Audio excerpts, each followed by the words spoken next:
Rozprávky na dobrú noc od Ejaj Detka. Dnes ti rozpoviem jednu veselú slovenskú rozprávku o malom, ale veľmi prefíkanom mužíkovi. Volá sa Laktibrada. Tak si ľahni, prikry sa a poďme spolu do čarovného sveta rozprávok.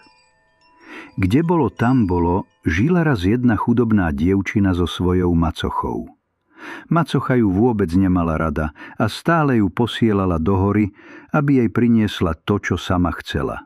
Raz jahody, inokedy maliny, alebo huby, a to aj vtedy, keď vonku bola tuhá zima. Dievčina bola poslušná a tak sa vybrala do hory. Ale v hustom lese stretla zvláštneho maličkého mužíčka s dlhými fúzmi a ešte dlhšou bradou. Bradu mal takú dlhú, že si ju občas omotal okolo pása. Volal sa Laktibrada. Kamže ideš, dievčatko? Spýtal sa tenký hlások. Hľadám jahody pre macochu, odpovedala dievčina smutne.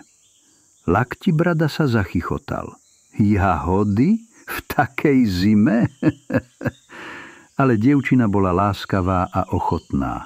Rozdelila sa s mužíčkom o kúsok chleba, čo mala so sebou. A Laktibrada jej povedal: Za tvoju dobrotu ti pomôžem.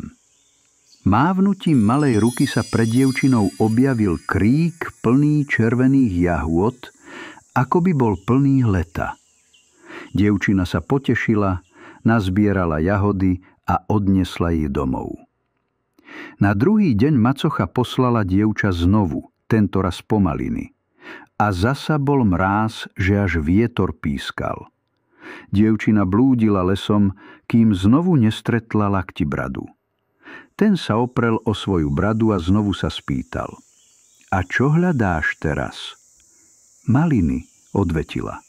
Laktibrada sa zasmial. Maliny v zime, to je veru smiešné. Ale keď si taká dobrá, znova ti pomôžem. A hneď sa objavil malinový ker obsypaný červenými plodmi. Dievčina nazbierala maliny a odniesla ich macoche. Na tretí deň macocha zlostne prikázala: Choď a dones fialky. Ale ak ich neprinesieš, viac sa domov nevracaj. Dievčina plakala, ale poslušne išla. A znova sa v hore ukázal Laktibrada. No čože hľadáš tento raz? Fialky, šepla dievčina. Fialky pod snehom. Ale dobre, pretože si vždy dobrá a pokorná. A zrazu sa pod snehom ukázal kvetinový koberec. Dievčina nazbierala fialky a odbehla domov.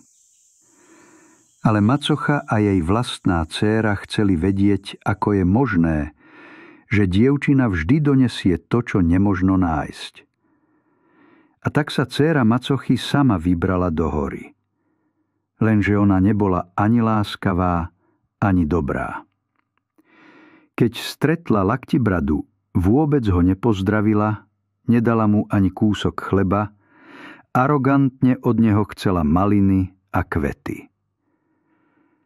Laktibrada sa na ňu zamračil a povedal: Keď si zlá a pyšná, nič ti nedám. A navyše ti dám darček, aby si ma lepšie pamätala. A bradou jej pricapil k stromu tak, že sa nemohla pohnúť. Všetko kričala a plakala, až museli prísť ľudia z dediny a nožmi jej odrezali vlasy, lebo tie sa zamotali do Laktibradovej brady. Odvtedy sa hovorí, že dobrým Laktibrada pomáha, ale pyšných a zlých poriadne potrestá. A tak, deti moje, pamätajte. Kto má dobré srdce a vie sa podeliť, tomu sa vždy dobro vráti. Prajem ti sladké sny. A ak sa ti príbeh páčil, nezabudni dať odber.